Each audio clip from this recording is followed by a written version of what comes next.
இவ்வளவு நல்லா பழகுறீங்களே, அப்படியே உங்களை ட்ரான்ஸ்ஃபர் பண்ணாங்க? என் பையனோட படிப்புக்காக தான் நானா ட்ரான்ஸ்ஃபர் கேட்டு இந்த ஊருக்கு மாத்தலாகி வந்துட்டேன். போயிட்டு வரேங்க. ஏமா வந்த இடத்துல வளவலன்னு ஆரம்பிச்சிட்டல.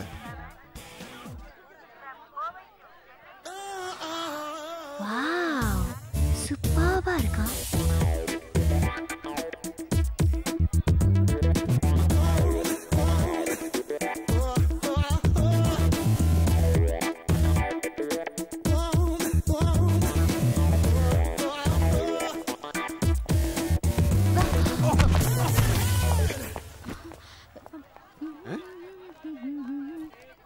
Excuse me.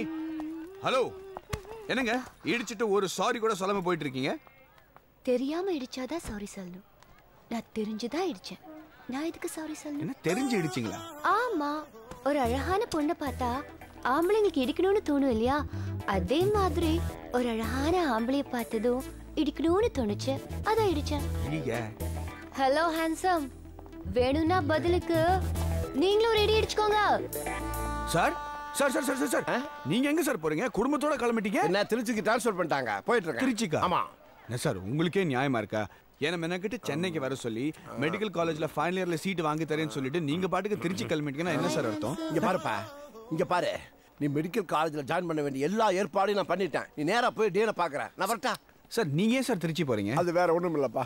மெடிக்கல் காலேஜ்ல ஒரு பயங்கரமான பொண்ணு, அவ டார்ச்சர் தாங்க முடியல.